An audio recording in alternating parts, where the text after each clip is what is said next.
ಎಲ್ಲರಿಗೂ ನಮಸ್ಕಾರ ಸ್ನೇಹಿತರೆ. ಈ ವರ್ಷದ ಮೊದಲ ಅಮಾವಾಸ್ಯೆ 2026 ಜನವರಿ 18ರಂದು ಅವರಾತ್ರಿ ಅಮಾವಾಸ್ಯೆ ಬಂದಿದೆ. ಈ ದಿನ ಮನೆಯ ಬಾಗಿಲಿಗೆ ಈ ವಸ್ತು ಕಟ್ಟಿದರೆ ನಿರಂತರವಾಗಿ ಮನೆಗೆ ಹಣ ಬರ್ತಾನೆ ಇರುತ್ತದೆ. ಮನೆಯಲ್ಲಿದ್ದ ಎಲ್ಲ ನೆಗೆಟಿವ್ ಎನರ್ಜಿ, ಮಾಟಮಂತ್ರ ದೋಷಗಳು ತೊಲಗಿ ಅದೃಷ್ಟ ಮನೆಗೆ ಪ್ರಾಪ್ತಿಯಾಗಿ ದೇವತೆಗಳ ರಕ್ಷಣೆ ಮನೆಗೆ ಲಭಿಸಲು ಈ ದಿನ ಪಾಲಿಸಬೇಕಾದ ತಂತ್ರಗಳೇನು, ನಿಯಮಗಳೇನು ಅಂತ ಇವತ್ತಿನ ಈ ವಿಡಿಯೋದಲ್ಲಿ ಸಂಪೂರ್ಣವಾಗಿ ತಿಳಿಸಿಕೊಡ್ತೀವಿ ಬನ್ನಿ.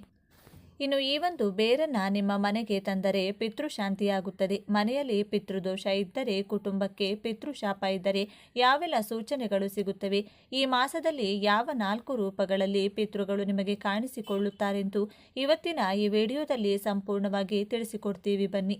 ಅದಕ್ಕೂ ಮುನ್ನ ನೀವಿನ್ನೂ ಚಾನಲ್ಗೆ ಸಬ್ಸ್ಕ್ರೈಬ್ ಆಗಿಲ್ಲ ಅಂದರೆ ಈಗಲೇ ಸಬ್ಸ್ಕ್ರೈಬ್ ಆಗಿ, ಹಾಗೆ ವಿಡಿಯೋಗೆ ಲೈಕ್ ಮಾಡಿ, ವಿಡಿಯೋ ಸ್ಕಿಪ್ ಮಾಡದೆ ಕೊನೆ ತನಕ ನೋಡಿ. ಎಲ್ಲರೂ ಭಕ್ತಿಯಿಂದ ಓಂ ಶ್ರೀ ಮಹಾಲಕ್ಷ್ಮಿ ನಮಃ ಅಂತ ಕಮೆಂಟ್ ಮಾಡಿ.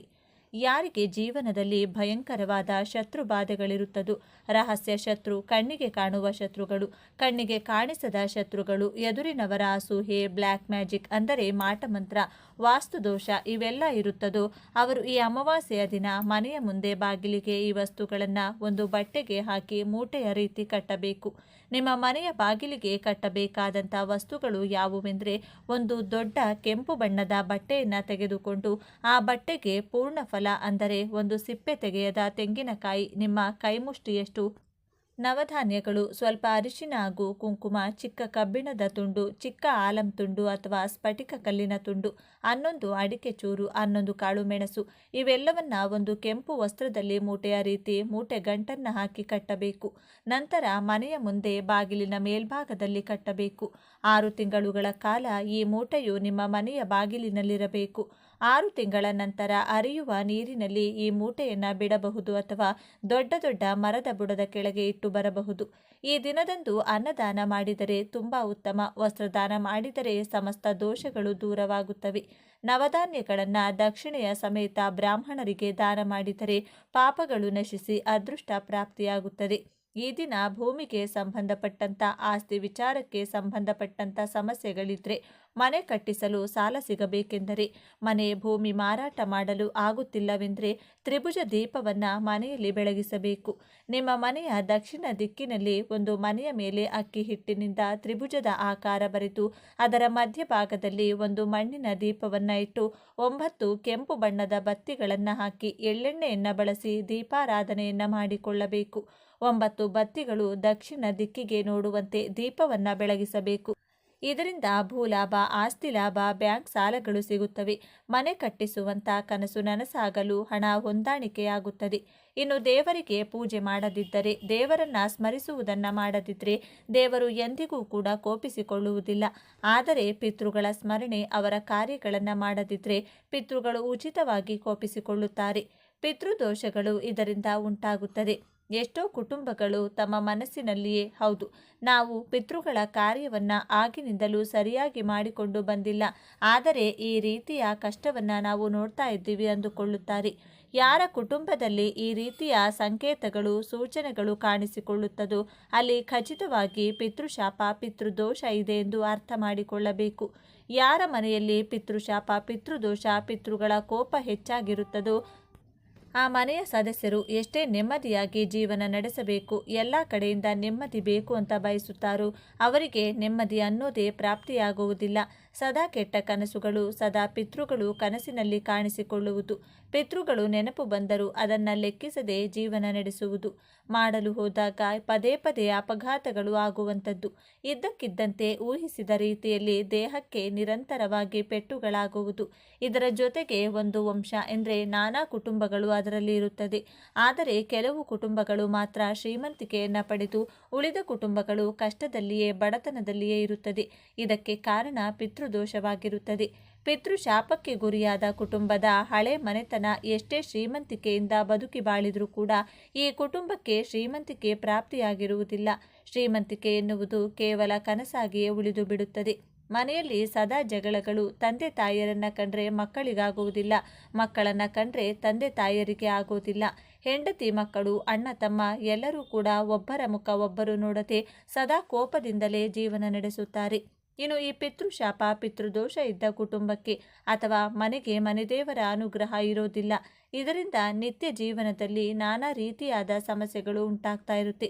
ಇದರ ಜೊತೆಗೆ ಹಣದ ಸಮಸ್ಯೆ, ಸಂಪತ್ತು ನಶಿಸಿ ಹೋಗುವುದು, ಸಂಪಾದನೆ ಮಾಡಿದ ಉಳಿಸಿದ ಹಣ ಕ್ರಮೇಣ ಖಾಲಿಯಾಗುವುದು, ಸಂಪತ್ತು, ಹಣ, ಐಶ್ವರ್ಯ ಎಲ್ಲವೂ ಒಂದೇ ಕಡೆಯಿಂದ ಕ್ಷೀಣಿಸುವುದು ಆಗ್ತಾ ಇರುತ್ತೆ. ಇನ್ನು ಪಿತೃಗಳ ಕೋಪಕ್ಕೆ, ಶಾಪಕ್ಕೆ ಗುರಿಯಾದ ವ್ಯಕ್ತಿಗೆ ಹುಟ್ಟುವಂಥ ಮಕ್ಕಳು ವಿಕಲಚೇತನರಾಗಿ ಹುಟ್ಟುತ್ತಾರೆ, ಅಥವಾ ಗುಣಗಳು ಇಲ್ಲದ ಮಕ್ಕಳು, ಗುಣಹೀನ ಮಕ್ಕಳು ಜನಿಸುತ್ತಾರೆ, ಅಥವಾ ಹುಟ್ಟುವ ಮಕ್ಕಳು ಉಳಿಯುವುದಿಲ್ಲ. ಮಕ್ಕಳ ಸಾವು ಬೇಗನೆ ಆಗಿಬಿಡುತ್ತದೆ. ಈ ರೀತಿಯಾದಂತಹ ಸಮಸ್ಯೆಗಳು ಇದ್ದಾಗ ಒಂದು ವಿಶೇಷ ಬೇರನ್ನು ಮನೆಗೆ ತಂದು ಇಡಬೇಕು. ತಾಳೆ ಮರದ ಬೇರನ್ನು ಈ ದಿನ ಮನೆಗೆ ತಂದು ನಿಮ್ಮ ಮನೆಯ ದೇವರ ಕೋಣೆಯಲ್ಲಿಟ್ಟು ಪೂಜಿಸುತ್ತಾ ಬರಬೇಕು. ನೀವು ತಂದಂತಹ ದಿನ ಒಂದು ಸಲ ಪಿತೃಗಳ ಹೆಸರನ್ನು ಹೇಳಿ ಈ ಬೇರಿಗೆ ಪೂಜೆಯನ್ನು ಮಾಡಬೇಕು. ನಂತರ ಬರುವ ಯಾವುದೇ ಅಮಾವಾಸ್ಯೆಯ ದಿನವಾದರೂ ಆ ಬೇರುಗಳಿಗೆ ವಿಶೇಷವಾಗಿ ಪೂಜಿಸುತ್ತಾ ಪಿತೃಗಳನ್ನು ಸ್ಮರಿಸಿಕೊಳ್ಳಬೇಕು. ಇದರಿಂದ ಪಿತೃಗಳ ಕೋಪ ತಾಪ ಕಡಿಮೆಯಾಗುತ್ತದೆ. ಆಗಾಗ ಆಲದ ಮರದ ಬಳಿ ಹೋಗಿ, ಅರಳಿ ಮರದ ಬಳಿ ಹೋಗಿ ಪಿತೃಗಳ ಹೆಸರನ್ನು ಹೇಳಿ ನೀರನ್ನು ಮರಕ್ಕೆ ಹಾಕಿ ಬನ್ನಿ. ತಾಳೆ ಮರದ ಬೇರು, ಆ ಬೇರನ್ನು ಸಂಗ್ರಹಿಸಿ ಮನೆಗೆ ತಂದು ಪೂಜೆ ಮಾಡಲು ಪ್ರಾರಂಭಿಸಿ. ಈ ಮರದ ಬೇರು ಸಿಗೋದಿಲ್ಲ ಅಂದರೆ ಪೂಜಾ ಸಾಮಗ್ರಿಗಳು ಸಿಗುವಂಥ ಅಂಗಡಿಯಲ್ಲಿ ಕೇಳಿದರೆ ಈ ಬೇರನ್ನು ತರಿಸಿಕೊಡುತ್ತಾರೆ. ಪಿತೃಶಾಪಕ್ಕೆ ಗುರಿಯಾದ ಮನೆಯ ಸದಸ್ಯರು ಯಾವುದೇ ಕೆಲಸಕ್ಕೆ ಕೈ ಹಾಕಿದರೂ ಕೂಡ ಒಂದು ಕೆಲಸದಲ್ಲೂ ಕೂಡ ಯಶಸ್ಸು ಸಿಗೋದಿಲ್ಲ. ಒಂದಾದರ ಮೇಲೊಂದು ನಷ್ಟ, ಕಾರ್ಯ ಅಡೆತಡೆ, ಮಾನಸಿಕ ಚಿಂತೆಗಳು ಹೆಚ್ಚಾಗಿರುತ್ತವೆ. ವ್ಯವಹಾರಗಳಲ್ಲಿ ಸದಾ ನಷ್ಟ, ಒಬ್ಬರಲ್ಲ ಒಬ್ಬರಿಂದ ಮೋಸ ಆಗುವಂಥದ್ದು, ಹೀಗೆ ನಾನಾ ಕಡೆಯಿಂದ ಬರೀ ಕಷ್ಟಗಳೇ ಎದುರಾಗುತ್ತವೆ. ಇವೆಲ್ಲವೂ ಪಿತೃಗಳು ನಮಗೆ ನೀಡುವಂತಹ ಎಚ್ಚರಿಕೆಯಾಗಿರುತ್ತದೆ. ಇನ್ನು ಪಿತೃಶಾಪ ದೋಷ ಇದ್ದವರಿಗೆ ಆ ಕುಟುಂಬದಲ್ಲಿ ಯಾರಿಗಾದರೂ ದೀರ್ಘಕಾಲದ ಅನಾರೋಗ್ಯ ಇದ್ದೇ ಇರುತ್ತದೆ. ಎಷ್ಟೇ ಆಸ್ಪತ್ರೆ ಸುತ್ತಿದ್ರೂ ಕೂಡ, ಎಷ್ಟೇ ದೇವಸ್ಥಾನ ಪೂಜೆ ಪುನಸ್ಕಾರ ಮಾಡಿದ್ರೂ ಕೂಡ ಆ ಅನಾರೋಗ್ಯದ ಕಷ್ಟ ದೂರವಾಗುವುದಿಲ್ಲ. ಇದರ ಜೊತೆಗೆ ಮನೆಯಲ್ಲಿ ಶುಭ ಕಾರ್ಯಗಳು ನಡೆಯುವುದಿಲ್ಲ. ವಿವಾಹ, ಕಂಕಣ, ಶುಭ ಸುದ್ದಿ ಈ ಮನೆಯಿಂದ ಕೇಳಿ ಬರುವುದಿಲ್ಲ. ವಯಸ್ಸು 30ರಿಂದ 40 ಆಗಿದ್ದರೂ ಕೂಡ ಮದುವೆ ಭಾಗ್ಯ ಕೂಡಿ ಬರ್ತಿರುವುದಿಲ್ಲ. ಅಕಸ್ಮಾತ್ತಾಗಿ ಮದುವೆ ಆದರೂ ಕೂಡ ವಿಚ್ಛೇದನ ಆಗುತ್ತದೆ. ಪತಿ ಪತ್ನಿ ದೂರ ಆಗುವಂತಹ ಸಂದರ್ಭಗಳು ಎದುರಾಗುತ್ತವೆ. ಇದು ಕಂಡಾಗ ಪಿತೃಶಾಪ ಪಿತೃದೋಷ ನಿಮಗೆ ನಿಮ್ಮ ಮನೆಗೆ ಎಂದು ಅರ್ಥ ಮಾಡಿಕೊಂಡು ಸೂಕ್ತ ಪರಿಹಾರವನ್ನು ಪಾಲಿಸಬೇಕು. ಪಿತೃದೋಷ ಇದ್ದವರು ಒಬ್ಬರ ಮಾತನ್ನು ಕೂಡ ಕೇಳುವುದಿಲ್ಲ. ತಾವು ಹೇಳಿದ್ದೇ ನಡೆಯಬೇಕು, ತಾವು ಹೇಳಿದ್ದೇ ಮಾಡಬೇಕು ಅಂತ ಆಲೋಚಿಸುತ್ತಾರೆ. ವಾದ ವಿವಾದಗಳನ್ನು ಮಾಡಿಕೊಂಡು ತಮ್ಮ ಮೇಲೆ ತಾವೇ ಸಮಸ್ಯೆಗಳನ್ನು ತಂದುಕೊಳ್ಳುತ್ತಾರೆ. ಕೆಲವೊಮ್ಮೆ ಪಿತೃಗಳು ಕನಸಿನ ಮೂಲಕ ಬಂದು ಕೆಲವು ಸೂಚನೆಗಳನ್ನು ನೀಡುತ್ತಾರೆ. ಆ ಸೂಚನೆಗಳನ್ನು ಯಾವುದೇ ಕಾರಣಕ್ಕೂ ನಿರ್ಲಕ್ಷ್ಯ ಮಾಡಕೂಡದು. ಈ ಸಮಸ್ಯೆಗಳಿಗೆಲ್ಲ ಅತಿ ಮುಖ್ಯವಾದ ಕಾರಣ ಏನೆಂದರೆ, ಪಿತೃಗಳು ಹಿರಿಯರು ಬದುಕಿದ್ದಾಗ ಅವರನ್ನು ಚೆನ್ನಾಗಿ ನೋಡಿಕೊಳ್ಳದೆ, ಅವರ ಮಾತನ್ನು ಕೇಳದೆ, ಅವರನ್ನು ಗೌರವಿಸದೆ ಜೀವಿಸುವುದು. ಅವರು ಸತ್ತ ನಂತರವೂ ಅವರನ್ನು ಮರೆಯುವುದು. ಮುಂದಿನ ಪೀಳಿಗೆಗೆ ಅವರ ಹೆಸರನ್ನು ತಿಳಿಸದೆ, ಅವರನ್ನು ಸ್ಮರಿಸದೆ ಜೀವಿಸುವುದು. ಪಿತೃಗಳ ಕಾರ್ಯ, ಶಾಂತಿ, ಶ್ರಾದ್ದಗಳನ್ನು ಮಾಡದೇ ಇರುವುದು. ಪಿತೃ ಕಾರ್ಯಗಳನ್ನು ಮಾಡದೆ ವಿವಿಧ ಕಾರ್ಯಗಳನ್ನು ಮಾಡಲು ಮುಂದಾಗುವುದು. ಇನ್ನು ಅತಿ ಮುಖ್ಯವಾಗಿ ಬೇವಿನ ಮರ, ಅರಳಿ ಮರವನ್ನು ಕತ್ತರಿಸುವುದು ಕೂಡ ಮಹಾಪಾಪ. ಸರ್ಪಗಳನ್ನು ಕೊಲ್ಲುವುದು, ಸರ್ಪಗಳನ್ನು ಕೊಲ್ಲಲು ಸಹಾಯ ಮಾಡುವುದು ಕೂಡ ಪಿತೃಶಾಪ, ಪಿತೃಕೋಪಕ್ಕೆ ಕಾರಣವಾಗುತ್ತದೆ. ಇದಕ್ಕೆಲ್ಲ ಪರಿಹಾರ ಏನು ಗುರುಗಳೇ? ಹೇಗೆ ಈ ಪಿತೃದೋಷದಿಂದ ಮುಕ್ತರಾಗುವುದು? ಪಿತೃಗಳ ಸ್ಮರಣೆ ಮರೆಯದೆ ಮಾಡಿ. ಪ್ರತಿ ಅಮಾವಾಸ್ಯೆಯ ದಿನ ಪಿತೃಗಳಿಗೆ ಅನ್ನವನ್ನು ಇಡಿ. ಪಿತೃಗಳ ಹೆಸರಲ್ಲಿ ಅನ್ನದಾನ, ವಸ್ತ್ರದಾನವನ್ನು ಮಾಡ್ತಾ ಬನ್ನಿ. ಇರುವೆಗಳಿಗೆ, ಮೀನುಗಳಿಗೆ, ಅರಳಿ ಮರಕ್ಕೆ, ಕಾಗೆಗಳಿಗೆ, ಪಕ್ಷಿ ಪ್ರಾಣಿ ಸಂಕುಲಕ್ಕೆ ಆಹಾರವನ್ನು ನೀಡ್ತಾ ಬನ್ನಿ. ಇನ್ನು ಕೊನೆಯದಾಗಿ ಬಡವರ ಸೇವೆ ಮಾಡುವುದು, ಪಿತೃಗಳಿಗೆ ತರ್ಪಣ ನೀಡುವುದು. ಮನೆಯ ಸದಸ್ಯರ ಬಳಿ ಸಮ ಪ್ರಮಾಣದಲ್ಲಿ ನಾಣ್ಯಗಳನ್ನು ಸಂಗ್ರಹಿಸಿ ಯಾವುದಾದರೂ ದೇಗುಲಕ್ಕೆ, ಹುಂಡಿಗೆ ಆ ನಾಣ್ಯಗಳನ್ನು ಅರ್ಪಿಸಿದರೂ ಕೂಡ ಪಿತೃಗಳ ಕೃಪೆಗೆ ಪಾತ್ರರಾಗಬಹುದು. ಆದರೆ ಒಂದೊಂದು ನಾಣ್ಯ ಸಂಗ್ರಹಿಸುವಾಗ ಪಿತೃಗಳನ್ನು ಹೆಸರನ್ನು ಹೇಳಿ ಸ್ಮರಿಸಬೇಕು. ಇನ್ನು ಈ ಸಮಯದಲ್ಲಿ ಭೂಲೋಕದಲ್ಲಿ ನಮ್ಮ ಪೂರ್ವಿಕರು ಸಂಚರಿಸುತ್ತಾರೆ. ನಮ್ಮ ಮನೆ ಸುತ್ತಮುತ್ತ ನಾನಾ ರೂಪದಲ್ಲಿ ನಮಗೆ ಕಾಣಿಸಿಕೊಳ್ಳುತ್ತಾರೆ. ಶ್ವಾನಗಳ ಮೂಲಕ, ಗೋವಿನ ಮೂಲಕ, ಕಾಗೆಗಳ ರೂಪದಲ್ಲಿ, ವಯಸ್ಸಾದ ಹಿರಿಯರ ನಿರ್ಗತಿಕರ ರೂಪದಲ್ಲಿ ನಮ್ಮನ್ನು ಮಾತನಾಡಿಸಲು ಪ್ರಯತ್ನ ಮಾಡುತ್ತಾರೆ. ಆಗ ತಪ್ಪದೆ ನಿಮ್ಮ ಕೈಯಿಂದ ಆಹಾರವನ್ನು ಕೊಟ್ಟು ಸತ್ಕರಿಸಬೇಕು. ಮನೆಗೆ ಈ ಸಮಯದಲ್ಲಿ ಬಂದ ಯಾರನ್ನೂ ಕೂಡ ಅವಮಾನಿಸಬಾರದು. ಇನ್ನು ಈ ದಿನ ಮಾಡಬೇಕಾದ ಮತ್ತೊಂದು ಕೆಲಸ ಎಂದರೆ, ಬೆಳಿಗ್ಗೆ ಅಥವಾ ಸಂಜೆಯ ಸಮಯದಲ್ಲಿ ಈ ದಿನ ಮನೆಯಲ್ಲಿ ಧೂಪವನ್ನು ಹಾಕಬೇಕು. ನೀವು ಹಾಕುವಂತಹ ಧೂಪಕ್ಕೆ ಬಿಳಿ ಸಾಸಿವೆಯನ್ನು ಬಳಸಬೇಕು. ಬಿಳಿ ಸಾಸಿವೆಗೆ ಭಯಂಕರವಾದಂತಹ ನಕಾರಾತ್ಮಕ ಶಕ್ತಿಗಳನ್ನು ಮನೆಯಿಂದ ಹೊರಹಾಕುವಂಥ ಶಕ್ತಿ ಇರುತ್ತದೆ. ಆದ್ದರಿಂದ ಈ ರೀತಿ ಬಿಳಿ ಸಾಸಿವೆಯನ್ನು ಬಳಸಿ ಧೂಪ ಹಾಕಿದರೆ ತುಂಬ ಒಳ್ಳೆಯದು. ಹಾಗೆಯೇ ನಿಮ್ಮ ಕೈನಲ್ಲಿ ಬಿಳಿ ಸಾಸಿವೆಯನ್ನು ಹಿಡಿದುಕೊಂಡು ನಿಮ್ಮ ಮನೆಯ ಹೊಸ್ತಿಲಿನ ಮುಂಭಾಗದಲ್ಲಿ ಮತ್ತಷ್ಟು ಸಾಧ್ಯವಾಗುತ್ತದೆ. ಅಂದರೆ ಮನೆಯ ಸುತ್ತಲೂ ಚೆಲ್ಲಬೇಕು. ಬಿಳಿ ಸಾಸಿವೆಯನ್ನು ಮನೆಯ ಬಾಗಿಲಿನ ಮುಂದೆ ಚೆಲ್ಲಬೇಕಾದರೆ ಸುದರ್ಶನ ಮಂತ್ರವನ್ನು ಪಠಿಸಿ. ಕಷ್ಟವಾಗುತ್ತದೆ ಎಂದರೆ ಓಂ ಅಷ್ಟಭೈರವಾಯ ನಮಃ ಎಂದು ಭೈರವೇಶ್ವರ ಅಂದರೆ ಕಾಲಭೈರವಿನ ಮಂತ್ರವನ್ನು ಹೇಳುತ್ತಾ ಬಿಳಿ ಸಾಸಿವೆಯನ್ನು ಚೆಲ್ಲಿ. ಹೀಗೆ ಮಾಡಿದರೂ ಶತ್ರುಬಾಧೆ, ಮಾಟಮಂತ್ರ, ಆರೋಗ್ಯ ಸಮಸ್ಯೆ, ಹಣಕಾಸಿನ ಸಮಸ್ಯೆಗಳೆಲ್ಲ ನಿಮ್ಮ ಮನೆಯಿಂದ ದೂರವಾಗ್ತಾ ಹೋಗುತ್ತದೆ. ಹಾಗೆಯೇ ಮಹಾಲಕ್ಷ್ಮೀ ದೇವಿಯ ಅನುಗ್ರಹಕ್ಕಾಗಿ ಈ ಅಮಾವಾಸ್ಯೆಯ ದಿನದಂದು ದೇವರ ಕೋಣೆಯಲ್ಲಿ 2 ವಿಶೇಷ ದೀಪಗಳನ್ನು ಬೆಳಗಿಸಬೇಕು. ಲಕ್ಷ್ಮೀ ದೇವಿಯ ಮುಂದೆ 2 ಕಡೆಯೂ ಮಣ್ಣಿನ ದೀಪಗಳನ್ನು ಇಟ್ಟು ಒಂದೊಂದು ದೀಪಕ್ಕೂ 3 ಬತ್ತಿಗಳನ್ನು ಹಾಕಿ ದೀಪಾರಾಧನೆಯನ್ನು ಮಾಡಬೇಕು. 2 ದೀಪಕ್ಕೂ ಒಟ್ಟಾರೆಯಾಗಿ 6 ಕೆಂಪು ಬಣ್ಣದ ಬತ್ತಿಗಳನ್ನು ಹಾಕಿ ಎಳ್ಳೆಣ್ಣೆಯನ್ನು ಬಳಸಿ ದೀಪಾರಾಧನೆಯನ್ನು ಮಾಡಬೇಕು. 2 ಬತ್ತಿಗಳನ್ನು 1 ಬತ್ತಿ ಮಾಡಿ ಒಟ್ಟು 6 ಬತ್ತಿಗಳನ್ನು ತಯಾರಿಸಿ ಕುಂಕುಮದ ನೀರಿನಲ್ಲಿ ನೆನೆಸಿ ನಂತರ ಒಣಗಿಸಿ ದೀಪಕ್ಕೆ ಬಳಸಬಹುದು. ಅಥವಾ ಪೂಜಾ ಸಾಮಗ್ರಿಗಳ ಅಂಗಡಿಗಳಲ್ಲಿ ನೇರವಾಗಿ ಕೆಂಪು ಬತ್ತಿಗಳನ್ನು ತಂದು ನಿಮ್ಮ ಮನೆಯಲ್ಲಿ ದೀಪಾರಾಧನೆಗೆ ಬಳಸಬಹುದು. ನೀವು ದೀಪಕ್ಕೆ ಹಾಕುವ ಬತ್ತಿಗಳಲ್ಲಿ ಒಂದು ಬತ್ತಿಯು ಪೂರ್ವ ದಿಕ್ಕು, ಇನ್ನೊಂದು ಉತ್ತರ ದಿಕ್ಕು, ಮತ್ತೊಂದು ಈಶಾನ್ಯ ದಿಕ್ಕು ನೋಡುವಂತೆ ಇಡಬೇಕು. ಆಗಿನಿಂದ ಮಾಡಿದ ಸಿಹಿಯ ನೈವೇದ್ಯ ಮಾಡಿ ದೇವಿಗೆ ಪೂಜಿಸಬೇಕು. ನಂತರ ಓಂ ಶ್ರೀ ಮಹಾಲಕ್ಷ್ಮೀ ನಮಃ ಎಂದು 108 ಬಾರಿ ಹೇಳಿಕೊಂಡ್ರೆ ಗೆಜ್ಜೆ ಸಪ್ಪಳವನ್ನು ಮಾಡುತ್ತಾ ಮಹಾಲಕ್ಷ್ಮೀ ದೇವಿಯು ಮನೆಗೆ ಪ್ರವೇಶ ಮಾಡುತ್ತಾಳೆ. ಮನೆಯಲ್ಲಿನ ಎಲ್ಲ ಕಷ್ಟ ಕಳೆದು ಆಯಸ್ಸು, ಆರೋಗ್ಯ, ಯಶಸ್ಸು ಕೊಟ್ಟು ಅನುಗ್ರಹಿಸುತ್ತಾಳೆ. ನೋಡಿದ್ರಲ್ಲ, ಈ ದಿನ ಯಾವೆಲ್ಲ ವಿಧಿವಿಧಾನಗಳನ್ನು ಪಾಲಿಸಬೇಕು ಅಂತ ಇವತ್ತಿನ ಈ ವಿಡಿಯೋದಲ್ಲಿ ತಿಳಿಸಿಕೊಟ್ಟಿದ್ದೇವೆ. ಈಗಿನ ಕಾಲದಲ್ಲಿ ಸಾಲ ಮಾಡದೆ ಜೀವಿಸುವುದು ತುಂಬ ಕಷ್ಟ. ಒಂದಲ್ಲ ಒಂದು ಸಮಸ್ಯೆಗೆ ಸಾಲ ಮಾಡಿ ಆ ಸಾಲಗಳಿಂದ ಹೊರಬರಲಾಗದೆ ಋಣಬಾಧೆಗಳಿಂದ ಮುಕ್ತಿ ದೊರೆಯದೆ ಮತ್ತೊಂದು ಸಾಲ ಮಾಡುವ ಪರಿಸ್ಥಿತಿ ಎದುರಾಗುತ್ತದೆ. ಮಧ್ಯಮ ವರ್ಗದ ಜನರಿಗೆ ಒಂದು ರೀತಿಯಾದ ಸಾಲವಾದರೆ ಶ್ರೀಮಂತರಿಗೆ ಮತ್ತೊಂದು ವಿಧವಾದ ಸಾಲಗಳು ಇದ್ದೇ ಇರುತ್ತದೆ. ಈ ರೀತಿಯ ಸಾಲ ಋಣಬಾಧೆಗಳಿಂದ ಅತಿ ಸುಲಭವಾಗಿ ಹೊರಬರಲು ಈ 2 ದೇವರ ಮೊರೆ ಹೋಗಬೇಕು. ಸುಬ್ರಹ್ಮಣ್ಯ ಸ್ವಾಮಿ ಹಾಗೂ ನರಸಿಂಹ ಸ್ವಾಮಿಯ ಅನುಗ್ರಹದಿಂದ ಯಾವ ರೀತಿಯಾಗಿ ಸಾಲಗಳನ್ನು ತೀರಿಸಲು ದಾರಿ ಸಿಗುತ್ತದೆ, ಯಾವ ವಿಶೇಷ 2 ಪರಿಹಾರಗಳನ್ನು ಪಾಲಿಸಬೇಕು, ಕಠಿಣ ಸಾಲದ ಸುಳಿಯಿಂದ ಹೊರಬರಲು ಅಕ್ಕಿ ಹಿಟ್ಟಿನಿಂದ ಯಾವ ಕೆಲಸವನ್ನ ಮಾಡಬೇಕು ಅಂತ ಇವತ್ತಿನ ಈ ವಿಡಿಯೋದಲ್ಲಿ ಸಂಪೂರ್ಣವಾಗಿ ತಿಳಿಸಿಕೊಡ್ತೀವಿ. ಬನ್ನಿ. ಇನ್ನು ಸಾಕ್ಷಾತ್ ಪಾರ್ವತಿ ದೇವಿ ರಾವಣನಿಗೆ ಹೇಳಿದ ಈ 2 ವಸ್ತುಗಳಲ್ಲಿ ಒಂದನ್ನು ಬಲಕೈಗೆ ಕಟ್ಟಿ ಇನ್ನೊಂದನ್ನು ಮನೆಯ ಈ ಜಾಗದಲ್ಲಿಟ್ಟರೆ ಅದೃಷ್ಟ ಸದಾ ನಿಮ್ಮ ಜೊತೆಯಲ್ಲಿರುತ್ತದೆ. ಹಣಕಾಸಿನ ಅನೇಕ ವಿಧವಾದ ಕಷ್ಟಗಳಿಂದ ಈ 2 ವಸ್ತುಗಳೇ ನಿಮ್ಮನ್ನು ಕಾಪಾಡುತ್ತದೆ. ಪಾರ್ವತಿ ದೇವಿ ತಿಳಿಸಿದ ಆ 2 ವಿಶೇಷ ವಸ್ತುಗಳು ಯಾವುವು, ಯಾವ ದಿನ ಈ ವಸ್ತು ಮನೆಗೆ ಬಂದರೆ ಸಂಪತ್ತು, ಐಶ್ವರ್ಯಕ್ಕೆ ಕೊರತೆ ಬರುವುದಿಲ್ಲ ಎಂದು ಇವತ್ತಿನ ಈ ವಿಡಿಯೋದಲ್ಲಿ ಸಂಪೂರ್ಣವಾಗಿ ತಿಳಿಸಿಕೊಡ್ತೀವಿ. ಬನ್ನಿ. ಅದಕ್ಕೂ ಮುನ್ನ ನೀವಿನ್ನು ಚಾನಲ್ಗೆ ಸಬ್ಸ್ಕ್ರೈಬ್ ಆಗಿಲ್ಲ ಅಂದರೆ ಈಗಲೇ ಸಬ್ಸ್ಕ್ರೈಬ್ ಆಗಿ, ಹಾಗೆ ವಿಡಿಯೋಗೆ ಲೈಕ್ ಮಾಡಿ, ವಿಡಿಯೋ ಸ್ಕಿಪ್ ಮಾಡದೆ ಕೊನೆ ತನಕ ನೋಡಿ. ಎಲ್ಲರೂ ಭಕ್ತಿಯಿಂದ ಜೈ ಸುಬ್ರಹ್ಮಣ್ಯ ಸ್ವಾಮಿ ಅಂತ ಕಮೆಂಟ್ ಮಾಡಿ. ಹಣದ ಕಷ್ಟಗಳು ಕುತ್ತಿಗೆಗೆ ಬಂದಾಗ ಜೀವನವೇ ಬೇಡ ಅನ್ನಿಸುತ್ತದೆ. ಒಂದು ಕಡೆ ಸಾಲದಿಂದ ತುಂಬಿದ ಜೀವನ, ಇನ್ನೊಂದು ಕಡೆ ಎಷ್ಟೇ ಸಂಪಾದನೆ ಮಾಡಿದರೂ ದುಡ್ಡು ಕೈನಲ್ಲಿ ನಿಲ್ಲೋದಿಲ್ಲ. ಮಾಡುವ ಕೆಲಸಗಳಿಂದ ಅದೃಷ್ಟವೇ ಇರೋದಿಲ್ಲ. ಎಲ್ಲದರಲ್ಲೂ ನಷ್ಟ. ಹೀಗಿರುವಾಗ ಹಣದ ಸಮಸ್ಯೆಯಿಂದ ಬೇಗ ಹೊರಬರಲು ಪ್ರತಿದಿನ ಶಂಖಕ್ಕೆ ನೀರನ್ನು ತುಂಬಿಸಿ ಆ ನೀರನ್ನು ತುಳಸಿ ಗಿಡಕ್ಕೆ ಅರ್ಪಿಸಿ ತುಳಸಿ ದೇವಿ, ಲಕ್ಷ್ಮಿ ಹಾಗೂ ಶ್ರೀಮನ್ನಾರಾಯಣನನ್ನು ಸ್ಮರಿಸಬೇಕು.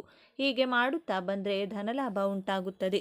ನೀವು ತಿಳಿದು ತಿಳಿಯದೇ ಮಾಡಿದ ತಪ್ಪುಗಳು ಆ ಶಂಖದ ನೀರಿನಿಂದ ವಿಶೇಷವಾಗಿ ಕಡಿಮೆಯಾಗುತ್ತಾ ಪುಣ್ಯಫಲ ಪ್ರಾಪ್ತಿಯಾಗುತ್ತದೆ.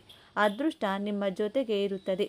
ಇದರಿಂದ ಎಲ್ಲ ಕೆಲಸದಲ್ಲೂ ಯಶಸ್ಸು, ಮಹಾಲಕ್ಷ್ಮೀ ದೇವಿಯ ಅನುಗ್ರಹ ಲಭಿಸುತ್ತದೆ. ಹಾಗೆಯೇ ಮಹಾಲಕ್ಷ್ಮೀ ದೇವಿಯ ವಿಗ್ರಹ ಮನೆಯಲ್ಲಿತ್ತು ಅನ್ನೋದಾದರೆ ಶಂಖದ ನೀರಿನಿಂದ ಅಭಿಷೇಕ ಮಾಡಿ ನಂತರ ಪೂಜೆ ಮಾಡಿ. ಮಹಾಲಕ್ಷ್ಮೀ ದೇವಿಗೆ ಶಂಖವೆಂದರೆ ಬಲು ಪ್ರೀತಿ. ಲಕ್ಷ್ಮಿ ಅಂಶವಿರುವ ವಸ್ತುಗಳಲ್ಲಿ ಶಂಖವು ಕೂಡ ಒಂದು. ಶ್ವೇತವರ್ಣದಲ್ಲಿನ ಶಂಖದಿಂದ ಈ ಕೆಲಸವನ್ನ ಮಾಡುತ್ತಾ ಬಂದರೆ ಮನೆಯ ಯಜಮಾನ ಹಾಗೂ ಮನೆಯ ಯಜಮಾನಿಗೆ ಮಾಡುವ ವ್ಯಾಪಾರ ವ್ಯವಹಾರ, ಉದ್ಯೋಗ ರಂಗದಲ್ಲಿ ಅಪಾರ ಯಶಸ್ಸು ಪ್ರಾಪ್ತಿಯಾಗುತ್ತದೆ. ಹಣದ ಎಲ್ಲ ಕೋರಿಕೆಗಳು ಶೀಘ್ರವಾಗಿ ನೆರವೇರುತ್ತದೆ. ಸಾಲದ ಕಷ್ಟದಿಂದ ಹೊರಬರಲು ಈ ಎರಡು ದೇವರ ಪಾದವನ್ನು ಹಿಡಿಯಲೇಬೇಕು. ಒಂದು ಶ್ರೀ ಸುಬ್ರಹ್ಮಣ್ಯೇಶ್ವರ ಸ್ವಾಮಿ, ಮತ್ತೊಂದು ಶ್ರೀ ಲಕ್ಷ್ಮೀ ನರಸಿಂಹಸ್ವಾಮಿ. ಈ ದೇವರನ್ನ ಸ್ಮರಿಸುತ್ತಾ ಅಕ್ಕಿ ಹಿಟ್ಟಿನಿಂದ 3 ಮಂಗಳವಾರ ಅಥವಾ 5 ಮಂಗಳವಾರಗಳಂದು ಅಥವಾ ಅಮಾವಾಸ್ಯೆ ಅಥವಾ ಹುಣ್ಣಿಮೆ ದಿನದಂದು ಈ ಚಿಕ್ಕ ಕೆಲಸವನ್ನ ಮಾಡಬೇಕು. ಏನು ಮಾಡಬೇಕು ಅಂದರೆ, ಮನೆಗೆ ಸಮೀಪದಲ್ಲಿ ಎಲ್ಲಾದರೂ ಸುಬ್ರಹ್ಮಣ್ಯೇಶ್ವರ ಸ್ವಾಮಿಯ ದೇಗುಲವಿದ್ದರೆ ಅಲ್ಲಿಗೆ ಮನೆಯಿಂದಲೇ ಸ್ವಲ್ಪ ಅಕ್ಕಿ ಹಿಟ್ಟನ್ನು ತೆಗೆದುಕೊಂಡು ಹೋಗಬೇಕು. ಯಾವ ಸಮಯದಲ್ಲಿ ಹೋಗಬೇಕು ಅಂದರೆ, ಸುಬ್ರಹ್ಮಣ್ಯ ಸ್ವಾಮಿ ದೇಗುಲದಲ್ಲಿ ಅಭಿಷೇಕ ಮಾಡುವಂಥ ಸಮಯದಲ್ಲಿ ಹೋಗಬೇಕಾಗುತ್ತೆ. ಸಾಮಾನ್ಯವಾಗಿ ಅಭಿಷೇಕಗಳನ್ನು ಬೆಳಗಿನ ಸಮಯದಲ್ಲಿ ಮಾಡಲಾಗುತ್ತದೆ. ಒಂದು ದಿನ ಮುಂಚೆಯೇ ದೇಗುಲಕ್ಕೆ ತೆರಳಿ ಅಭಿಷೇಕದ ಸಮಯವನ್ನು ತಿಳಿದು ಮನೆಗೆ ಬರಬೇಕು. ನೀವು ನಿಮ್ಮ ಕೈಯಾರೆ ನೀಡಿದ ಅಕ್ಕಿ ಹಿಟ್ಟಿನಿಂದ ಅರ್ಚಕರಿಗೆ ಹೇಳಿ ಸುಬ್ರಹ್ಮಣ್ಯ ಸ್ವಾಮಿಗೆ ವಿಶೇಷವಾಗಿ ಅಭಿಷೇಕವನ್ನು ಮಾಡಿಸಬೇಕು. ಇದರಿಂದ ನಿಮಗಿರುವಂತಹ ಋಣ ವಿಶೇಷವಾಗಿ ಕಳೆಯುತ್ತದೆ. ಸಾಲಗಳನ್ನು ತೀರಿಸಲು ಮೊದಲು ದುಡ್ಡು ಕೈನಲ್ಲಿ ಚೆನ್ನಾಗಿ ಓಡಾಡಬೇಕು. ಆ ದುಡ್ಡು ಬರಲು ಆದಾಯದ ಮಾರ್ಗಗಳು ಚೆನ್ನಾಗಿರಬೇಕು.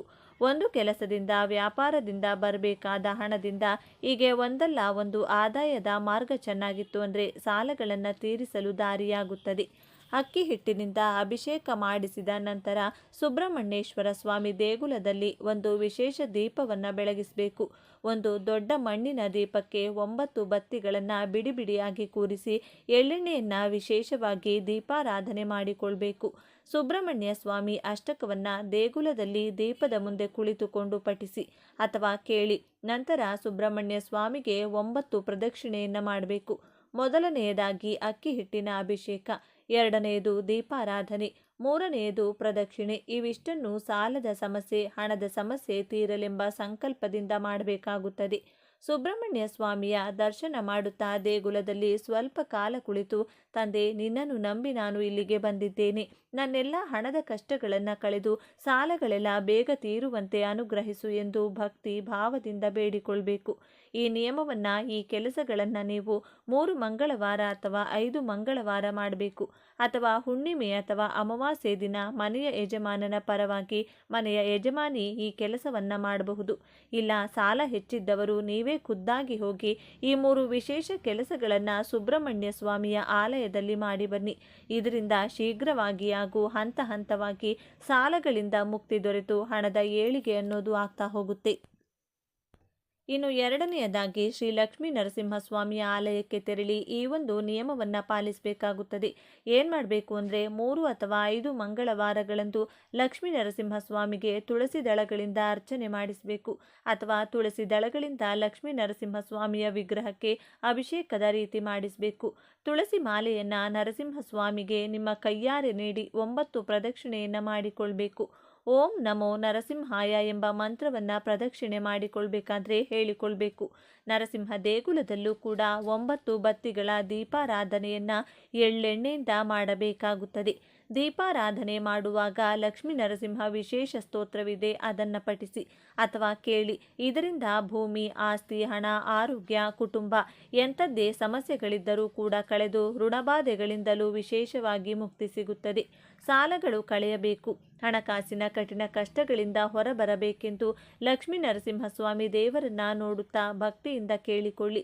ಸಾಲಗಳಿರಲಿ ಇಲ್ಲದಿರಲಿ, ದುಡ್ಡಿಗೆ ಸಂಬಂಧಪಟ್ಟಂಥ ಯಾವುದೇ ಸಮಸ್ಯೆ ಆಗಿರಬಹುದು, ಸಂಪಾದನೆ ಮಾಡಿದ ಹಣ ಕೈನಲ್ಲಿ ನಿಲ್ಲೋದಿಲ್ಲ, ನೀರಿನಂತೆ ಹಣ ಖರ್ಚಾಗುತ್ತದೆ.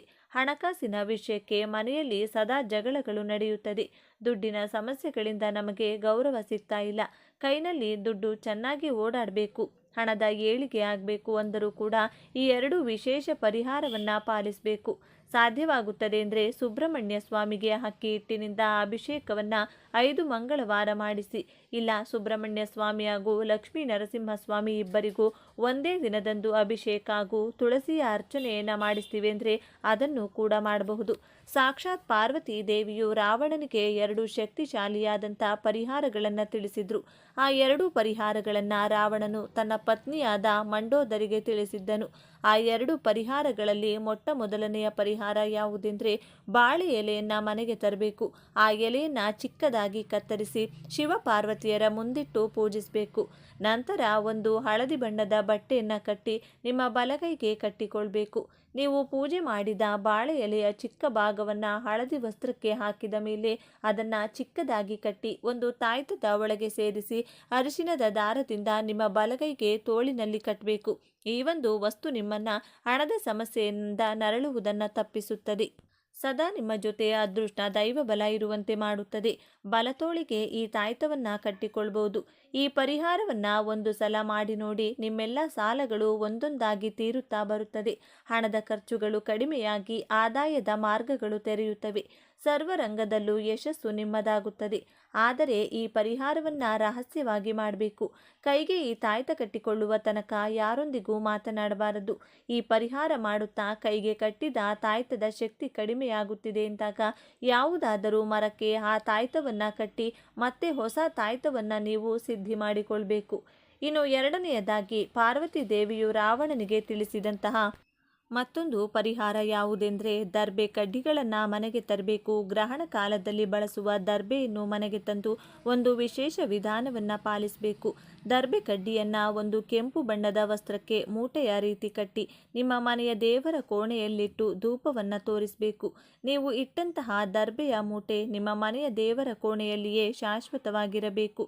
ವಾರದಲ್ಲಿ 2 ರಿಂದ 3 ಬಾರಿ ಆ ಮೂಟೆಗೆ ಧೂಪವನ್ನು ತೋರಿಸಬೇಕು. ಇದರಿಂದ ವಿಶೇಷವಾಗಿ ನಿಮಗೆ ವಿಪರೀತವಾಗಿ ಧನಲಾಭವಾಗುತ್ತದೆ. ಮನೆಗೆ ಅಷ್ಟೈಶ್ವರ್ಯಗಳು ಲಭಿಸುತ್ತದೆ. ಸಾಲಗಳು ತೀರಿ ಖರ್ಚುಗಳು ಕಡಿಮೆಯಾಗುತ್ತದೆ. ಧರ್ಮ ಮಾರ್ಗದಲ್ಲಿ ಹಣ ಸಂಪಾದಿಸುವಂತಹ ದಾರಿ ಹಾಗೂ ಅವಕಾಶಗಳು ಹೆಚ್ಚಾಗಿ ನಿಮಗೆ ಕಾಣಿಸುತ್ತದೆ. ಅದೃಷ್ಟದ ಜೊತೆಗೆ ಮಹಾಶಿವ ಹಾಗೂ ಪಾರ್ವತಿ ದೇವಿಯ ರಕ್ಷಣೆ ಇಡೀ ಕುಟುಂಬಕ್ಕೆ ಪ್ರಾಪ್ತಿಯಾಗುತ್ತದೆ. ಈ 2 ಪರಿಹಾರಗಳನ್ನು ಸ್ವತಃ ಪಾರ್ವತಿ ದೇವಿಯು ರಾವಣನಿಗೆ ಹೇಳಿದ್ದರೆಂದು ರಹಸ್ಯ ಪರಿಹಾರ ಶಾಸ್ತ್ರದಲ್ಲಿ ತಿಳಿಸಿದ್ದಾರೆ. ಹಾಗೆಯೇ ಕಪ್ಪು ಅಕ್ಕಿಯನ್ನು ಮನೆಗೆ ತಂದು ಒಂದು ಚಿಕ್ಕ ಡಬ್ಬಿ ಅಥವಾ ಬಟ್ಟೆಯಲ್ಲಿ ಕಟ್ಟಿ ಮನೆಯಲ್ಲಿ ದುಡ್ಡಿಡುವ ಜಾಗದಲ್ಲಿಟ್ಟರೆ ಧನಾಕರ್ಷಣೆಯಾಗುತ್ತದೆ. ಹಣದ ಎಲ್ಲ ಸಮಸ್ಯೆಗಳು ಮನೆಯಲ್ಲಿ ಹಂತ ಹಂತವಾಗಿ ಕಡಿಮೆಯಾಗುತ್ತದೆ. ನೆಗೆಟಿವ್ ಶಕ್ತಿಯನ್ನು ದೂರ ಮಾಡಿ ಮನೆಗೆ ಪಾಸಿಟಿವ್ ಶಕ್ತಿಯನ್ನು ನೀಡುವಂಥ ವಿಶೇಷ ಶಕ್ತಿ ಕಪ್ಪು ಹಕ್ಕಿಗಿದೆ.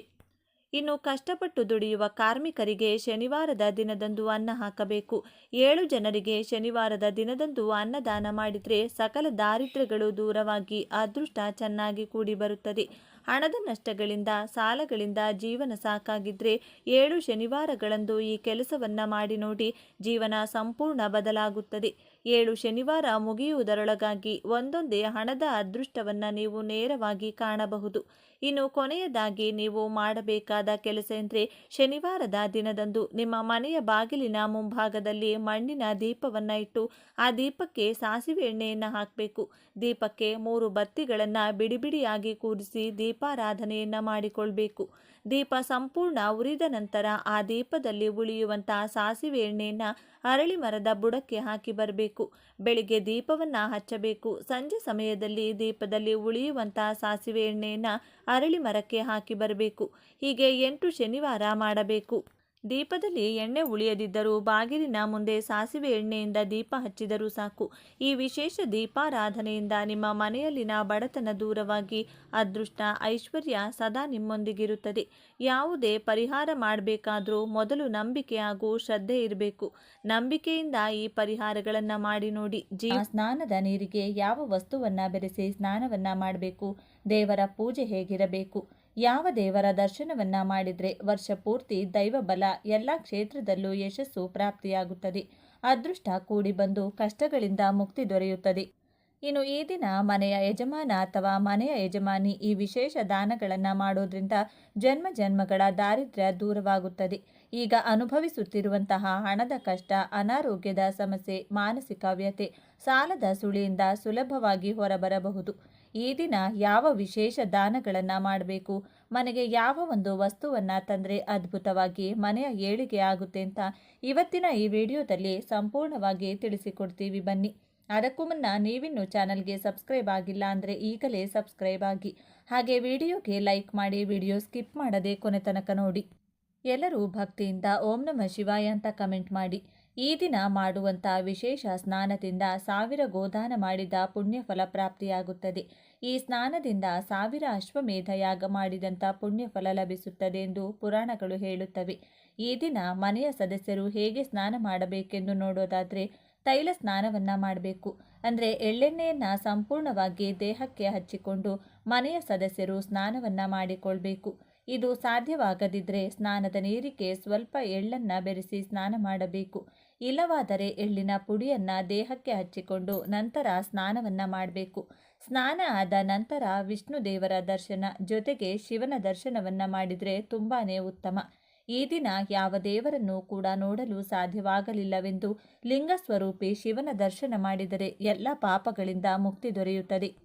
ಈ ದಿನ ಶಿವನಿಗೆ ತುಪ್ಪದಲ್ಲಿ ಮನೆಯಲ್ಲಿ ಮಾಡಿದ ತುಪ್ಪದಿಂದ ಅಭಿಷೇಕವನ್ನು ಮಾಡಿಕೊಳ್ಬೇಕು ಅಥವಾ ಶಿವಾಲಯದಲ್ಲಿ ರುದ್ರಾಭಿಷೇಕವನ್ನು ಮಾಡಿಸಬೇಕು. ಕಮಲದ ಪುಷ್ಪವನ್ನು ಶಿವನಿಗೆ ಭಕ್ತಿಯಿಂದ ಅರ್ಪಿಸಬೇಕು. ಇದರಿಂದ ಮನಸ್ಸಿನ ಕೋರಿಕೆಗಳು ಶೀಘ್ರವಾಗಿ ನೆರವೇರುತ್ತವೆ. ಕಬ್ಬಿನ ಹಾಲನ್ನು ಬಳಸಿ ಶಿವನಿಗೆ ಅಭಿಷೇಕವನ್ನು ಮಾಡಿಸಿದರೂ ಕೂಡ ತುಂಬ ಉತ್ತಮ ಫಲಗಳ ಪ್ರಾಪ್ತಿಯಾಗುತ್ತದೆ. ಹಾಲಿಗೆ ಬಿಳಿ ಎಳ್ಳು ಹಾಗೂ ಸಕ್ಕರೆಯನ್ನು ಬೆರೆಸಿ ಮನೆಯ ಸದಸ್ಯರು ಸೇವಿಸಿದರೆ ತುಂಬ ಒಳ್ಳೆಯದು. ಇದರಿಂದ ವರ್ಷ ಪೂರ್ತಿ ಗ್ರಹದೋಷಗಳು ಕುಟುಂಬದ ಸದಸ್ಯರಿಗೆ ಉಂಟಾಗುವುದಿಲ್ಲ. ಈ ದಿನ ದಾನ ಮಾಡುವಾಗ ನಿಮ್ಮ ಮನೆ ದೇವರನ್ನು ನೆನೆದು ತಪ್ಪದೆ ದಾನವನ್ನು ಮಾಡಬೇಕು. ವಿಷ್ಣು ದೇವರಿಗೆ ಸಂಬಂಧಪಟ್ಟಂಥ ಮನೆ ದೇವರಿದ್ದರೆ ವಿಷ್ಣು ಹೆಸರನ್ನು ಹೇಳಿ ವಿಶೇಷವಾಗಿ ದಾನ ಮಾಡಿ. ಶಿವ ಮನೆಯ ದೇವರಾಗಿದ್ದರೆ ಶಿವನ ಹೆಸರನ್ನು ಹೇಳಿ ದಾನಗಳನ್ನು ಮಾಡಿ. ಒಂದು ಪಾತ್ರೆಯಲ್ಲಿ ಎಳ್ಳನ್ನು ಹಾಕಿ ದಾನ ಮಾಡುವುದು. ಹಾಗೆ ಎಳ್ಳಿನ ಮೇಲೆ ದೀಪವೊಂದನ್ನು ಇಟ್ಟು ಆ ದೀಪಕ್ಕೆ ಎಳ್ಳೆಣ್ಣೆಯನ್ನು ಹಾಕಿ ದೀಪವನ್ನು ಬೆಳಗಿಸಿ ಅದನ್ನು ದಾನವಾಗಿ ನೀಡುವುದು. ಎರಡೂ ಸಾಧ್ಯವಾಗದಿದ್ದರೆ ಎಳ್ಳೆಣ್ಣೆಯನ್ನೇ ದಾನವಾಗಿ ನೀಡಬಹುದು. ಈ ದಿನ ಮಾಡುವ ದಾನಗಳಿಂದ ಎಲ್ಲ ಜನ್ಮದಲ್ಲೂ ದಾನ ಮಾಡಿದಂಥ ಫಲಗಳನ್ನು ಸಾಕ್ಷಾತ್ ಸೂರ್ಯದೇವನು ನೀಡುತ್ತಾನಂತೆ. ಈ ದಿನ ಅನ್ನದಾನವನ್ನು ಮಾಡಿದರೆ ತುಂಬ ಶ್ರೇಷ್ಠ ಫಲಗಳು ಪ್ರಾಪ್ತಿಯಾಗುತ್ತದೆ. ಈ ದಿನ ಒಬ್ಬರಿಗೆ ಅನ್ನದಾನವನ್ನು ಮಾಡಿದರೆ ಸಾಕು, 1,00,000 ಜನರಿಗೆ ಅನ್ನದಾನ ಮಾಡಿದಂಥ ಅಖಂಡ ಪುಣ್ಯ ಫಲ ದೊರಕುತ್ತದೆ. ಈ ದಿನ ಗೋಮಾತೆಯ ಪೂಜೆಯನ್ನು ಮಾಡಿಕೊಳ್ಬೇಕು. ಗೋಮಾತೆಗೆ ಅರಿಶಿನವನ್ನು ಹಚ್ಚಿ ಹಸುವಿನ ಬಾಲವನ್ನು ಸ್ಪರ್ಶ ಮಾಡಿ ನಮಸ್ಕಾರ ಮಾಡಿಕೊಂಡು 3 ಪ್ರದಕ್ಷಿಣೆಯನ್ನು ಮಾಡಿಕೊಳ್ಳಬೇಕು. ದೇವರಿಗೆ ಎಂದು ಮಾಡಿದಂಥ ಪ್ರಸಾದವನ್ನೇ ಗೋಮಾತೆಗೂ ಎಳ್ಳು ಬೆಲ್ಲದೊಂದಿಗೆ ತಿನ್ನಿಸಿ ಬರಬೇಕು. ಸಕಲ ದೇವತೆಗಳ ಅನುಗ್ರಹ ಇದರಿಂದ ಪ್ರಾಪ್ತಿಯಾಗುತ್ತದೆ. ಮನೆಯ ಸದಸ್ಯರು ಸೂರ್ಯ ಗಾಯತ್ರಿ ಮಂತ್ರವನ್ನು ಸಾಧ್ಯವಾದಷ್ಟು ಬಾರಿ ಹೇಳಿಕೊಳ್ಳಿ. ಸೂರ್ಯದೇವರ ಅನುಗ್ರಹದ ಜೊತೆಗೆ ಮಹಾಲಕ್ಷ್ಮೀ ದೇವಿಯ ಅನುಗ್ರಹ ಕೂಡ ಪ್ರಾಪ್ತಿಯಾಗುತ್ತದೆ. ಎಳ್ಳು ಬೆಲ್ಲ ಸಮೇತರಾಗಿ ದೇವರಿಗೆ ನೈವೇದ್ಯವಾಗಿ ಅರ್ಪಿಸಬೇಕು. ಎಳ್ಳು ಬೆಲ್ಲ ತಿಂದು ಉತ್ತಮ ಮಾತುಗಳನ್ನು ಆಡಬೇಕು. ದೇವರ ಮುಂದೆ ಒಂದು ಚೊಂಬಿನಲ್ಲಿ ನೀರನ್ನು ಇಟ್ಟು ಮಾವಿನ ಎಲೆಗಳನ್ನು ಅದರಲ್ಲಿ ಮುಳುಗಿಸಿಟ್ಟು ಆ ನೀರನ್ನು ಮನೆಯ ಎಲ್ಲ ಕಡೆ ಪ್ರೋಕ್ಷಣೆಯನ್ನು ಮಾಡಿಕೊಳ್ಬೇಕು. ಈ ದಿನ ಬ್ರಹ್ಮಚರ್ಯವನ್ನು ತಪ್ಪದೇ ಪಾಲಿಸಬೇಕು. ಧೂಮಪಾನ ಮದ್ಯಪಾನದಿಂದ ದೂರವಿದ್ದು ಭಗವಂತನ ಸ್ಮರಣೆಯನ್ನು ಮಾಡಿಕೊಳ್ಬೇಕು. ಇನ್ನು ಈ ದಿನ ಮನೆಯ ಯಜಮಾನ ಅಥವಾ ಯಜಮಾನಿ ಈ ವಿಶೇಷ ದಾನಗಳನ್ನು ಮಾಡೋದ್ರಿಂದ ಜನ್ಮ ಜನ್ಮಗಳ ದಾರಿದ್ರ್ಯ ದೂರವಾಗುತ್ತದೆ. ಈಗ ಅನುಭವಿಸುತ್ತಿರುವಂತಹ ಹಣದ ಕಷ್ಟ, ಅನಾರೋಗ್ಯದ ಸಮಸ್ಯೆ, ಮಾನಸಿಕ ವ್ಯಥೆ, ಸಾಲದ ಸುಳಿಯಿಂದ ಸುಲಭವಾಗಿ ಹೊರಬರಬಹುದು. ಈ ದಿನ ಯಾವ ವಿಶೇಷ ದಾನಗಳನ್ನು ಮಾಡಬೇಕು, ಮನೆಗೆ ಯಾವ ಒಂದು ವಸ್ತುವನ್ನು ತಂದರೆ ಅದ್ಭುತವಾಗಿ ಮನೆಯ ಏಳಿಗೆ ಆಗುತ್ತೆ ಅಂತ ಇವತ್ತಿನ ಈ ವಿಡಿಯೋದಲ್ಲಿ ಸಂಪೂರ್ಣವಾಗಿ ತಿಳಿಸಿಕೊಡ್ತೀವಿ ಬನ್ನಿ. ಮನೆಯ ಯಜಮಾನ ಈ ದಿನ ಮಾಡಬೇಕಾದಂಥ ದಾನಗಳಲ್ಲಿ ಮೊದಲ ದಾನ ಯಾವುದೆಂದರೆ ಅದು ಮೊಸರಿನ ದಾನ. ಮೊಸರನ್ನು ಯಾರು ಈ ದಿನ ದಾನ ಮಾಡುತ್ತಾರೋ ಅವರ ದಾರಿದ್ರ್ಯ ದೋಷಗಳೆಲ್ಲ ದೂರವಾಗುತ್ತದೆ. ದಾರಿದ್ರ್ಯ ಎನ್ನುವುದು ಇನ್ಯಾವುದೇ ಜನ್ಮದಲ್ಲೂ ಬರುವುದಿಲ್ಲ ಎಂದು ಶಾಸ್ತ್ರ ಹೇಳುತ್ತದೆ. ಹಣಕಾಸಿನ ಸಂಕಷ್ಟ ದೂರವಾಗುತ್ತದೆ. ಈ ಮೊಸರಿನ ದಾನದ ಬಗ್ಗೆ ಒಂದು ವಿಶೇಷ ಕಥೆ ಇದೆ. ದ್ರೋಣಾಚಾರ್ಯರ ಪತ್ನಿ ಹೆಸರು ಕೃಪೆ. ಇವರಿಬ್ಬರು ದಂಪತಿಗಳು ಅನೇಕ ಕಷ್ಟಗಳಿಂದ ಬಳಲುತ್ತಿರುತ್ತಾರೆ. ಇದನ್ನು ನೋಡಿದಂತಹ ದೂರ್ವಾಸ ಮುನಿಗಳು ದ್ರೋಣಾಚಾರ್ಯರ ಪತ್ನಿಯಾದ ಕೃಪೆಗೆ ಒಂದು ಸಲಹೆಯನ್ನು ನೀಡುತ್ತಾರೆ. ಈ ದಿನದಂದು ಮೊಸರನ್ನು ದಾನವಾಗಿ ನೀಡಬೇಕು. ಇದರಿಂದ ನಿನ್ನೆಲ್ಲ ದಾರಿದ್ರ್ಯದಿಂದ ಮುಕ್ತಿ ಸಿಗುತ್ತದೆ ಎಂದು ತಿಳಿಸಿಕೊಡುತ್ತಾರೆ. ಇದನ್ನು ಕೇಳಿದಂತಹ ಕೃಪೆಯು ಈ ದಿನವೇ ಮೊಸರನ್ನು ದಾನವಾಗಿ ನೀಡಿ ಸಕಲ ದಾರಿದ್ರ್ಯಗಳಿಂದ ಮುಕ್ತಿಯನ್ನು ಪಡೆದು ಆರ್ಥಿಕ ಸಂಕಷ್ಟಗಳಿಂದಲೂ ಹೊರಬರುತ್ತಾರೆ. ಈ ಮೊಸರಿನ ದಾನದ ಬಗ್ಗೆ ಮಹಾಭಾರತದಲ್ಲಿ ವಿಶೇಷವಾಗಿ ತಿಳಿಸಿಕೊಟ್ಟಿದ್ದಾರೆ. ಆದ್ದರಿಂದ ಪ್ರತಿಯೊಬ್ಬರೂ ಕೂಡ ಈ ದಿನ ಮೊಸರನ್ನು ಯಾರಿಗಾದರೂ ದಾನವಾಗಿ ನೀಡಿ ನಮಸ್ಕಾರ ಮಾಡಿಕೊಳ್ಳಿ. ಇಷ್ಟ ದೇವರ ಪ್ರಾರ್ಥನೆ ಮಾಡಿಕೊಳ್ಳಿ. ಯಾರಿಗೆ ದುಡ್ಡು ಕೈನಲ್ಲಿ ನಿಲ್ಲೋದಿಲ್ಲ, ಋಣಬಾಧೆಗಳು ಹೆಚ್ಚಾಗಿರುತ್ತದೆ ಆರ್ಥಿಕವಾಗಿ ಏಳಿಗೆಯಾಗಲು ಕಷ್ಟಪಡುತ್ತಿದ್ದರೆ ಈ ದಾನವನ್ನ ಮಾಡಿ ಶುಭ ಲಾಭಗಳನ್ನು ನೀವು ಪಡೆಯಬಹುದು. ಇನ್ನು ಈ ದಿನದಂದು ಮಾಡಬೇಕಾದಂಥ ಎರಡನೇ ದಾನವೆಂದರೆ ಅದು ಕೂಷ್ಮಾಂಡ ದಾನ. ಕೂಷ್ಮಾಂಡ ಎಂದರೆ ಕುಂಬಳಕಾಯಿ. ಇದು ನಮ್ಮ ಭೂಮಂಡಲಕ್ಕೆ ಸಂಕೇತ. ಸಾಕ್ಷಾತ್ ವಿಷ್ಣು ದೇವರು ವರಾಹ ರೂಪವನ್ನು ತಾಳಿ ಭೂಮಿಯನ್ನ ಉದ್ಧರಿಸುತ್ತಾನೆ. ಇದಕ್ಕೆ ಸಂಕೇತವಾಗಿ ಬ್ರಾಹ್ಮಣರಿಗೆ, ಪಂಡಿತರಿಗೆ, ಅವಶ್ಯಕತೆ ಇದ್ದವರಿಗೆ ದಕ್ಷಿಣ ಸಮೇತ ನಿಮ್ಮ ಕೈನಿಂದ ಕುಂಬಳಕಾಯಿಯ ದಾನವನ್ನ ಮಾಡಬೇಕು. ಈ ದಾನದ ಫಲವಾಗಿ ಇಡೀ ಭೂಮಂಡಲ ಫಲವನ್ನೇ ದಾನವಾಗಿ ನೀಡಿದ ಫಲ ಅಥವಾ ಭೂದಾನ ಮಾಡಿದ ಅಖಂಡ ಪುಣ್ಯ ಫಲ ಪ್ರಾಪ್ತಿಯಾಗುತ್ತದೆ.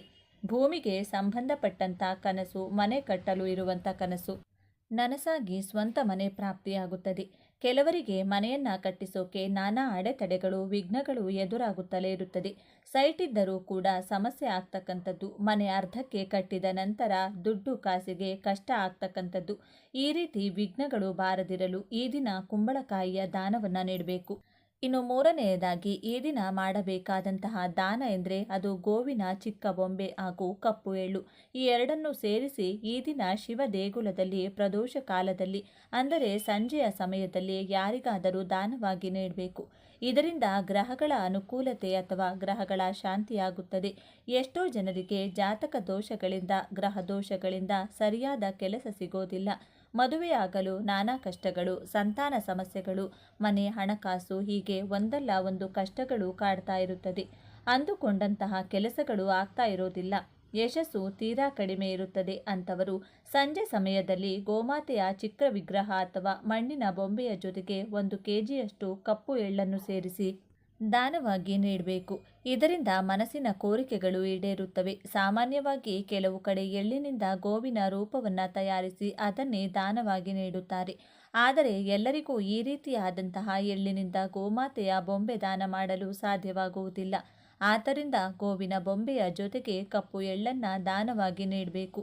ಈ ದಾನಗಳ ಜೊತೆಗೆ ಅನ್ನದಾನ ಆಗಿರಬಹುದು, ಧಾನ್ಯಗಳ ದಾನ ಆಗಿರಬಹುದು, ಪಾದರಕ್ಷೆಯ ದಾನ, ಛತ್ರಿಯ ದಾನ, ಮಜ್ಜಿಗೆಯ ದಾನವನ್ನ ಮಾಡಿದರೆ ಸಮಸ್ತ ಪುಣ್ಯ ಫಲಗಳು ಪ್ರಾಪ್ತಿಯಾಗುತ್ತದೆ.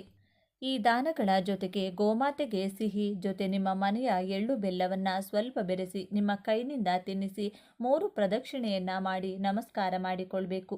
ಗೋಮಾತೆಯು ನಿಂತ ಜಾಗದಿಂದ ಅಥವಾ ಒಂದು ಪಾದದ ಕೆಳಗೆ ಇರುವಂಥ ಮಣ್ಣನ್ನ ಸ್ವಲ್ಪ ಮನೆಗೆ ತರಬೇಕು. ಮನೆಗೆ ತಂದಂತಹ ಆ ಒಂದು ಮಣ್ಣನ್ನ ಒಂದು ಹಳದಿ ಬಟ್ಟೆಗೆ ಅಥವಾ ಬಿಳಿಯ ಬಟ್ಟೆಗೆ ಕಟ್ಟಿ ದೇವರ ಕೋಣೆಯಲ್ಲಿಟ್ಟು ಪ್ರತಿನಿತ್ಯ ಪೂಜಿಸುತ್ತಾ ಬರಬೇಕು.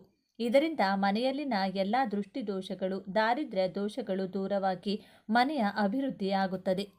ದೇವಾನುದೇವತೆಗಳ ಅನುಗ್ರಹದಿಂದ ಇಡೀ ಕುಟುಂಬದ ಏಳಿಗೆಯಿಂದ ಸುಖ, ಸಂತೋಷ, ನೆಮ್ಮದಿ ಮನೆಯಲ್ಲಿ ನೆಲೆಸುತ್ತದೆ.